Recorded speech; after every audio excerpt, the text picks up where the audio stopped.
ga ta nan ku.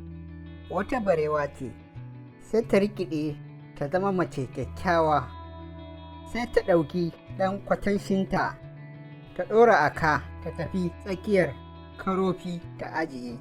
Da ta ajiye sai ta ce, duk wanda ya jefa 'yar tsakuwa ta buɗe kwatashin nan shine mijinta. Sai wannan ya ɗauki tsakuwa ya jefa bai buɗe ba, wancan ya jefa tsakuwa bai buɗe ba, sai aka sami wani ya jefa 'yar tsakuwa sai ya buɗe. Sai ta ce ta sami miji, shi za ta aura. Sai suka tafi garin ita yarinyar wurin iyayenta, za a ɗaura mata aure da wannan mutumin. Sai aka ɗaura musu aure, ta zo ta tare a gidan mijin. Kullum ranar girkinta sai a ce ta je ta ciro kuɓewa a gonar mijinta ta yi miya. Da ta je gonar sai ta yarda zaninta, ta yi birgima a ƙasa, ta zama barewa. Ta yi kiran 'yan uwanta, ta yi waƙa ta ce, cinkal cinkal cinkal cinkalaya, cinkalkal cinkalkal kalaya, turmi 'yan ƙale ya yi fure idaya. Tudu na ƙorar tudu marina, tudu na ƙorar tudu da ƙaho, banda kwaskwas banda kankan.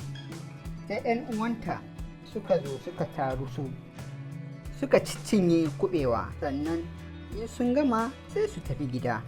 Ita kuma sai ta yi birgima da komo mutum, ta ɗauki zaninta ta ɗaura, sai ta koma gida ta dinga cewa, ni da gangan aka tura ni, gashi ban samu komai ba. To nan sai mijinta ya bi ta gonar, sai ya ganta tana birgima. Ta gama birgimar sai ya ganta ta rikide ta zama barewa. Sai ya ga ta yi kiran 'yan uwanta bareyi da waƙa. Bareyi suka taru a gonar dingim, duk suka cinye kuɓewa. Suna cikin ci sai ya fasa su. Sai ya ga matarsa ta gan shi, ya komo gida, sai ta ɗauko kuɓewar ta biyo shi. Ta tarar da shi a gida, ya ce, wace ce ke? Ta ce, ni ce. Ya ce, ina zaki?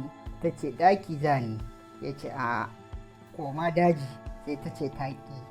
Sai ya biyo ta a guje ya kora ta daji. Daga nan ba ta sake dawowa ba. Kenan kurun ƙus.